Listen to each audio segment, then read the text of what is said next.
শীর্ষ সন্ত্রাসী সুব্রত বাইন ও মোল্লা মাসুদ অস্ত্রসহ কুষ্টিয়ায় গ্রেপ্তার। সুব্রত বাইনের বিরুদ্ধে বিভিন্ন থানায় ৩০টি খুনের মামলা।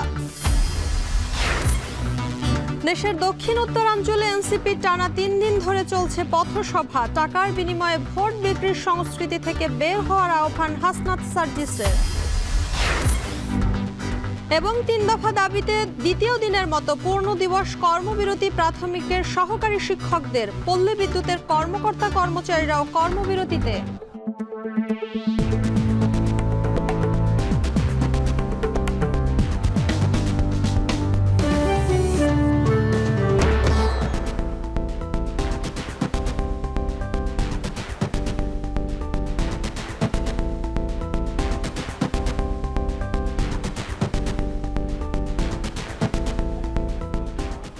শুনছিলেন শিরোনাম, স্বাগত এখন জনপদে। পুরো আয়োজনে আপনাদের সঙ্গে আছি আমি শম্পা বিশ্বাস।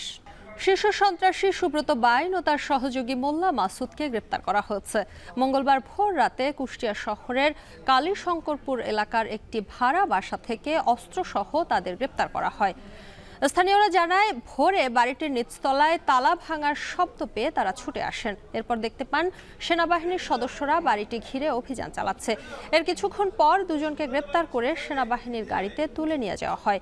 পরে জানতে পারেন এই বাড়িতেই ভাড়া থাকতেন শীর্ষ সন্ত্রাসী সুব্রত বাইন ও তার সহযোগী মোল্লা মাসুদ। ১.৫ মাস আগে কালীশঙ্করপুর সোনার বাংলা সড়কের ওই বাড়ির নিচতলা ভাড়া নেয় তারা। ভাড়া নেওয়ার পর থেকে নিচতলার দরজা জানালা কখনো খুলতে দেখা যায়নি। সুব্রত বাইন অন্যতম শীর্ষ সন্ত্রাসী। তার বিরুদ্ধে রাজধানীর বিভিন্ন থানায় অন্তত ৩০টি খুনের মামলা রয়েছে। ২০০৩ সাল পর্যন্ত সুব্রত বাইন ঢাকার অপরাধ জগতের প্রভাবশালী চক্র 7 স্টার গ্রুপের প্রধান ছিলেন। ধন্যবাদ জানাতে চাই।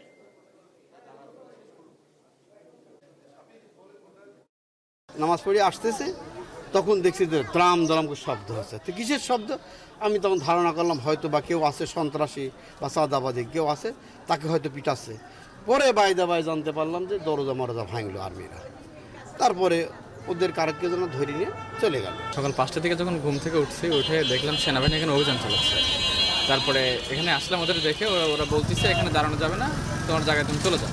3টা পিস্তল সহকারে উদ্ধার করছে, আর কি অকি টকি না কি জানি বলে সেটাই সহকারে তাকে ধরে নিয়ে গেছে। আগামী নির্বাচনে যোগ্য নেতৃত্ব তৈরি করতে হলে আগে যোগ্য ভোটার হয়ে ওঠা প্রয়োজন বলে মন্তব্য করেছেন জাতীয় নাগরিক পার্টির দক্ষিণাঞ্চলের মুখ্য সংগঠক হাসনাত আব্দুল্লাহ। বিকেলে চট্টগ্রাম মহানগরে এনসিপির ৩য় দিনের পথসভায় অংশ নিয়ে একথা বলেন তিনি। এ সময় হাসনাত আরও বলেন, টাকার বিনিময়ে ভোট বিক্রির সংস্কৃতি থেকে বেরিয়ে আসতে না পারলে যোগ্য নেতৃত্ব গড়ে উঠবে না। পাশাপাশি ফ্যাসিবাদের সংবিধান প্রত্যাহার করে নতুন কল্যাণকর বাংলাদেশ প্রতিষ্ঠায় জাতীয় নাগরিক পার্টির প্রতিনিধিদের আগামী নির্বাচনে ভোট দেওয়ার আহ্বান জানান তিনি।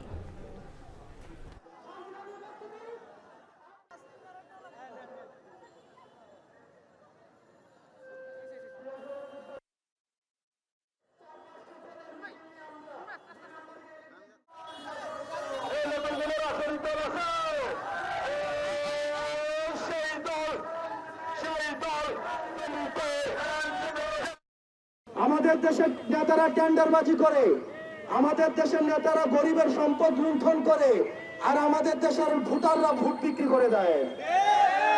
আমাদের দেশের ভোটাররা আগের রাতে ভোট বিক্রি করে দেয়। আপনার যোগ্য নেতৃত্ব নির্বাচনের পূর্বে আগে নিজে যোগ্য ভোটার হওয়া উচিত। অসৎ পথে টাকা স্পর্শ না করলেও শত্রুপক্ষ প্রোপাগান্ডা ছড়াচ্ছে বলে মন্তব্য করেছেন এনসিপির উত্তরাঞ্চলের মুখ্য সংগঠক সার্জিস আলম। বেলা 12টার দিকে দিনাজপুরের ঘোড়াঘাটের পথসভায় তিনি একথা বলেন। এ সময় তিনি আরো বলেন, নির্বাচনের আগে যারা জনগণের পকেটে টাকা দেওয়ার চেষ্টা করবে তারাই পরবর্তীতে জনগণের টাকা লুট করবে।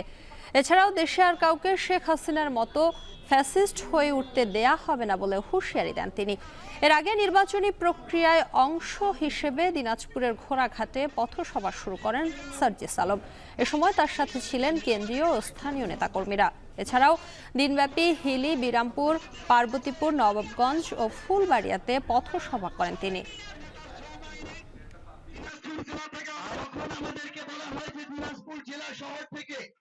প্রায় 100 কিলোমিটারের জীবনে অসৎ একটা টাকা স্পর্শ করেনি, কিন্তু তাদের নামে দেশি বিদেশি বিভিন্ন শত্রুরা, এজেন্টরা বিভিন্ন প্রপাগান্ডা শুরু করেছে যে সে লাখ লাখ কোটি কোটি টাকা বিভিন্ন জায়গা থেকে লুটপাট করছে। শুনেই কোনো কিছু বিশ্বাস করার প্রয়োজন নেই। দুই পক্ষের কথা শুনতে হবে এবং সত্যতা যাচাই করতে হবে। যে নির্বাচনের আগে আপনার পকেটে 500-1000 টাকা দিয়ে একটা ভোট চায়, সে হচ্ছে জনগণের সবচেয়ে বড় শত্রু। সে 5 বছরের জন্য আপনার মুখ বন্ধ করে দিতে চায়। সে 5 বছরে আপনার সবচেয়ে বড় নাগরিক অধিকার, ভোটাধিকারকে কেড়ে নিতে চায়। চাকরির শুরুতে 11তম বেতন গ্রেড নির্ধারণ সহ 3 দফা দাবিতে দ্বিতীয় দিনের মতো পূর্ণ দিবস কর্মবিরতি পালন করেছেন সরকারি প্রাথমিক বিদ্যালয়ের সহকারী শিক্ষকরা।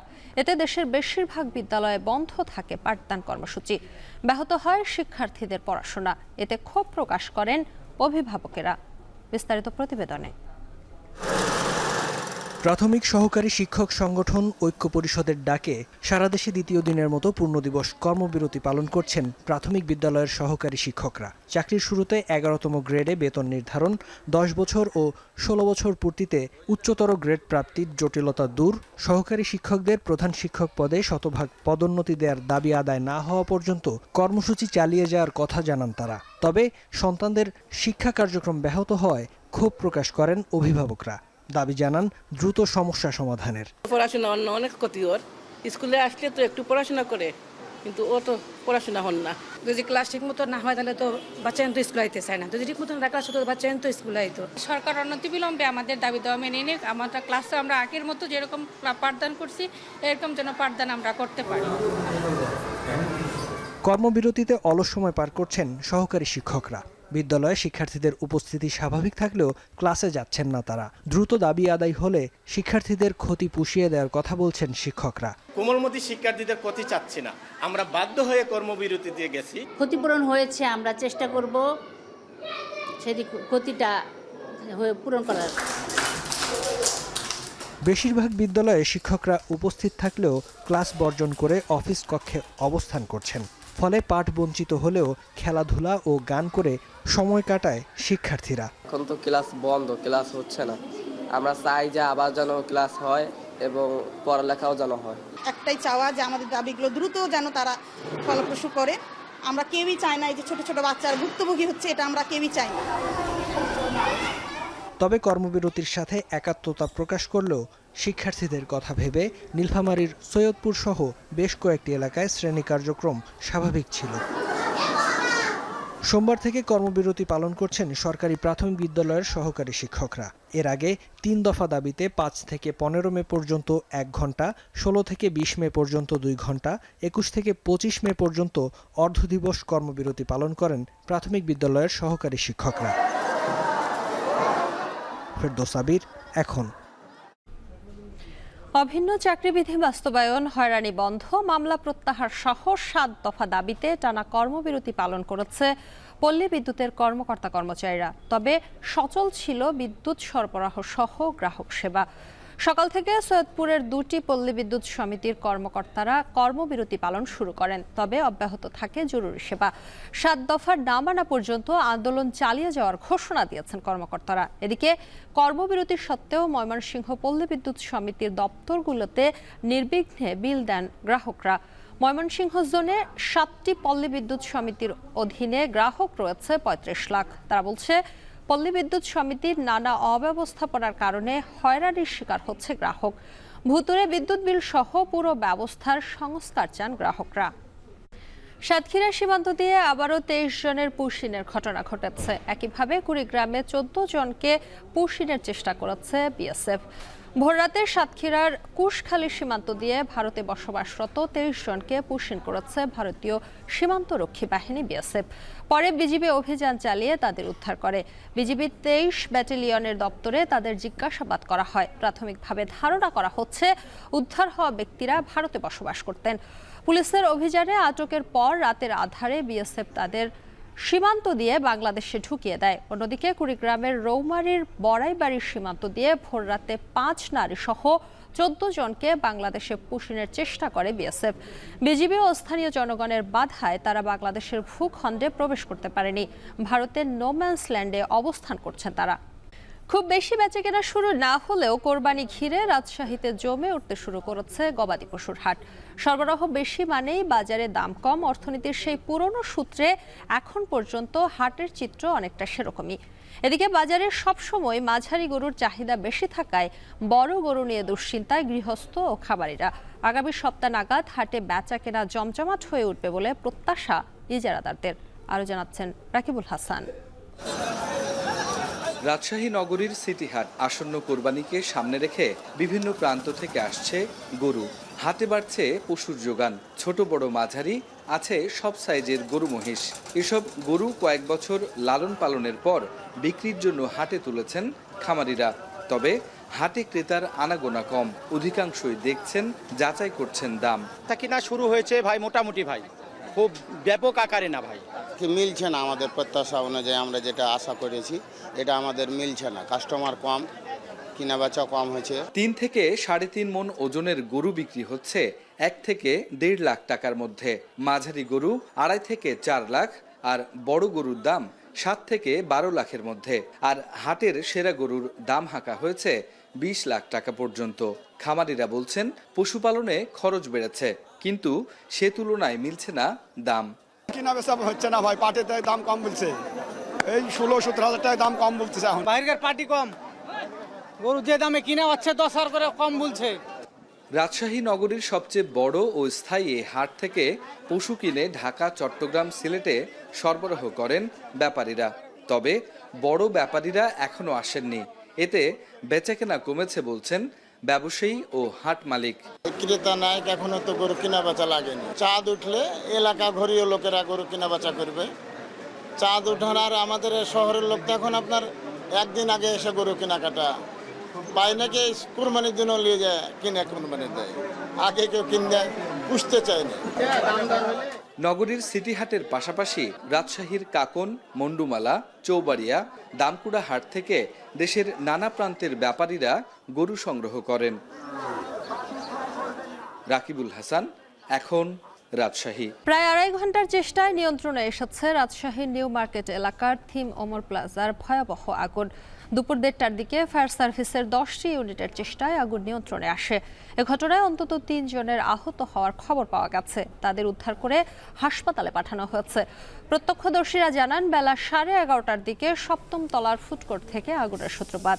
প্রথমে দোকানের কর্মকর্তারা আগুন নেভানোর চেষ্টা করলেও ভয়াবহতা দেখে তারা ফায়ার সার্ভিসে খবর দেন।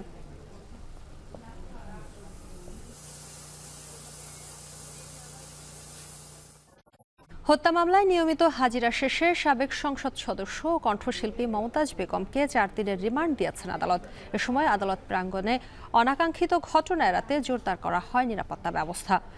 দুপুরে মানিকগঞ্জ অতিরিক্ত চিফ জুডিশিয়াল ম্যাজিস্ট্রেট আদালতে মমতাজ বেগমকে হাজির করা হলে বিচারক এই আদেশ দেন। এর আগে সকালে কাশিমপুর কেন্দ্রীয় কারাগার থেকে তাকে মানিকগঞ্জ আদালতে তোলা হয়। মামলা সূত্রে জানা যায়, 2013 সালে 24 ফেব্রুয়ারি সিংগাইর উপজেলার গোবিন্দল এলাকায় হরতালের সমর্থনে মিছিল বের করা হয়। এ সময় পুলিশের গুলিতে নিহত হন 4 ব্যক্তি। এই ঘটনায় প্রায় 1 যুগ পর গত 25 অক্টোবর নিহত এক ব্যক্তির স্বজন সিংগাইর থানায় মমতাজ বেগমকে প্রধান আসামি করে হত্যা মামলা দায়ের করেন।